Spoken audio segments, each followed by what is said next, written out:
Hi, dear viewers and subscribers. Welcome back to our GRS Edutainment channel. ఈరోజు మనం basic గ్రామర్లో lesson 7 గురించి నేర్చుకుంటాం. దీంట్లో పార్ట్స్ ఆఫ్ స్పీచ్ మనం ఇంతకుముందు చెప్పుకున్నాం. పార్ట్స్ ఆఫ్ స్పీచ్ 8 అని. దాంట్లో మనం ఇంతకుముందు క్లాసుల్లో noun, pronoun, verb, adjective, adverb, interjection నేర్చుకున్నాం. ఇప్పుడు మనం ఈ క్లాస్లో కంజంక్షన్ గురించి నేర్చుకుంటాం, అలాగే ఇంటర్జెక్షన్ గురించి కూడా నేర్చుకుంటాం అన్నమాట. మా వీడియోలను ఆదరిస్తున్న మీ అందరికీ కూడా హృదయపూర్వక ధన్యవాదాలు తెలియజేస్తున్నాను.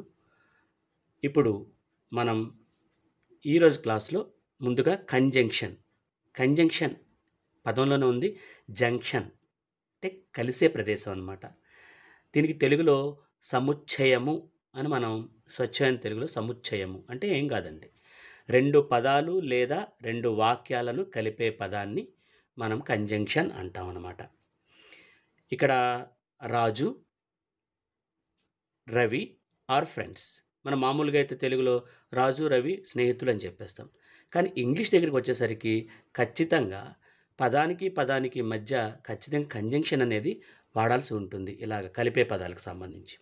ఇక్కడ చూడండి, రాజు రవిని అండ్ అనే పదంతో కలిపాం. కాబట్టి ఈ అండ్ అండ్ అనే ఈ పదం ఏమవుతుందంటే కంజంక్షన్ అవుతుందన్నమాట. ఇక్కడ రెండో సెంటెన్స్ చూడండి, he is poor but honest. ఇక్కడ హీ ఈజ్ పువర్ అంటే ఇదొక సెంటెన్స్, ఆనెస్ట్ అనేది ఒక పదం లేదా సెంటెన్స్గా కూడా చెప్తాం మనం.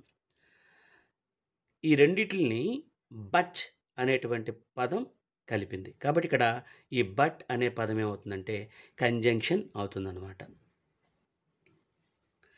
ఇక మనకి కంజంక్షన్స్లో రకాలు ఉన్నాయి. మొదటి రకం వచ్చేసి కోఆర్డినేటింగ్ కంజంక్షన్స్ అంటారు, అంటే సమన్వయపరిచేటువంటి కంజంక్షన్స్. దాంట్లో ఫర్, అండ్, నార్.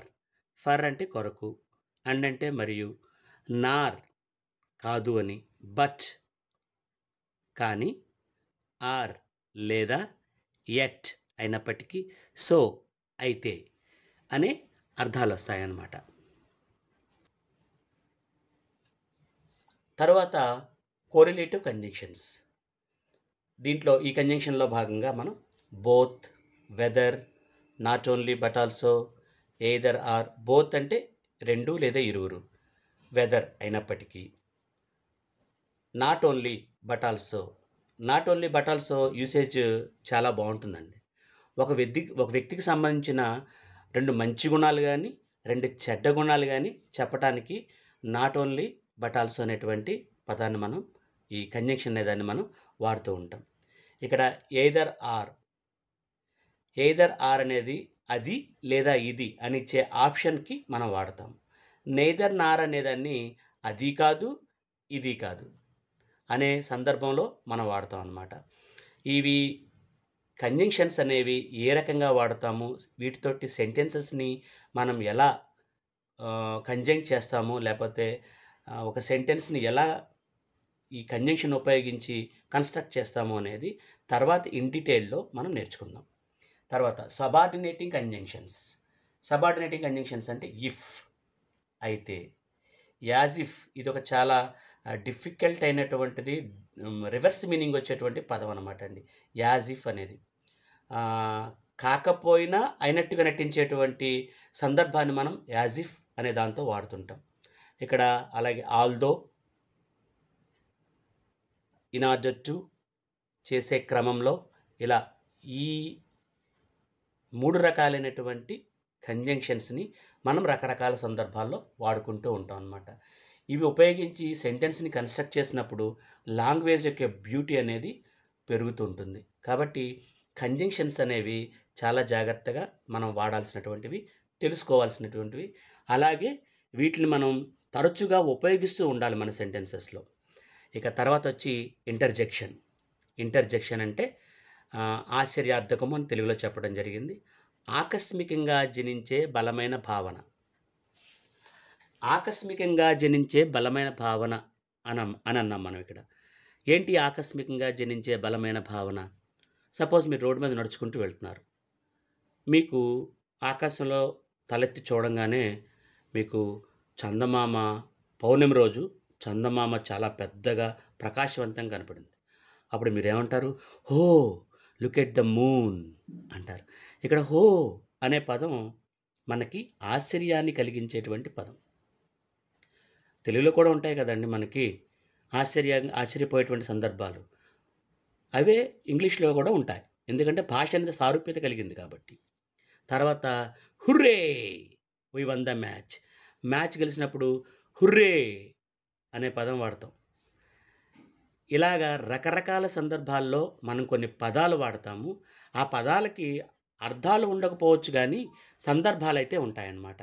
ఆయా సందర్భాల్లో వాడేటువంటి పదాలనే మనం ఇంటర్జెక్షన్ అంటాం. అంటే రకరకాల ఎమోషన్స్‌ని మనం వ్యక్తం చేయటానికి ఉపయోగపడే పదాలనే మనం ఇంటర్జెక్షన్స్ అంటాం. ఇక్కడ మీకు కొన్ని రకాలైన ఇంటర్జెక్షన్స్ ఇవ్వటం జరిగింది. ఇప్పుడు ఎలాస్ అంటే మనం అయ్యో పాపం అంటాం కదండీ! దానికి ఎలాస్. అలాగే వావ్! అలాగే వండర్‌ఫుల్ అద్భుతం, ఎక్సలెంట్ సర్వసాధారణంగా మనం మాట్లాడుతుంటాం. ఏదైనా బాగా చేస్తే ఎక్సలెంట్ అంటాం. బ్రేవో! చాలా ధైర్యం గలవాడివయ్యా నువ్వు అని. ఫెంటాస్టిక్. అలాగే హాయ్, హలో మనం రెగ్యులర్‌గా వాడే పదాలు. వీటన్నిటికి కూడా ఇప్పుడు హాయ్ అనేది గానీ, హలో అనేది గానీ పలకరింపుకి మనం వాడే పదాలు. ఇలాగా ఈ పదాలన్నిటిని కూడా మన భాషలో అర్థాలు లేనప్పటికీ వీటిల్ని సందర్భోచితంగా వాడుతూ ఉంటాం అన్నమాట. వీటిని వాడే సందర్భం గనక ఏమాత్రం తేడా జరిగినా ఖచ్చితంగా మీనింగ్ మారిపోతుంది. ఓకేనండి. ఇప్పటి వరకు మీకు బేసిక్ గ్రామర్‌కి సంబంధించి పార్ట్స్ ఆఫ్ స్పీచ్ సమాచారాన్ని పరిపూర్ణంగా ఇవ్వటం జరిగింది. దీని ముందున్నటువంటి 6 వీడియోల్లో కూడా 1వ వీడియో దగ్గర నుంచి 7వ వీడియో వరకు కూడా మీ అందరికీ బేసిక్ గ్రామర్‌కి సంబంధించినటువంటి ఇన్ఫర్మేషన్ ఇవ్వబడింది. మీరు కూడా ఆ వీడియోస్ అన్నిటిని కూడా ఒక్కసారి కొరిలేట్ చేసుకుని చూడండి. మీకు ఒక జిస్ట్ అనేది రావటం జరుగుతుంది. ఒక ఐడియా అనేది రావటం జరుగుతుంది. ఈ వీడియోలో మధ్యలో ఏ వీడియో మిస్ అయినా సరే కూడా మీకు అంత ఎఫెక్టివ్‌గా అనిపించకపోవచ్చు.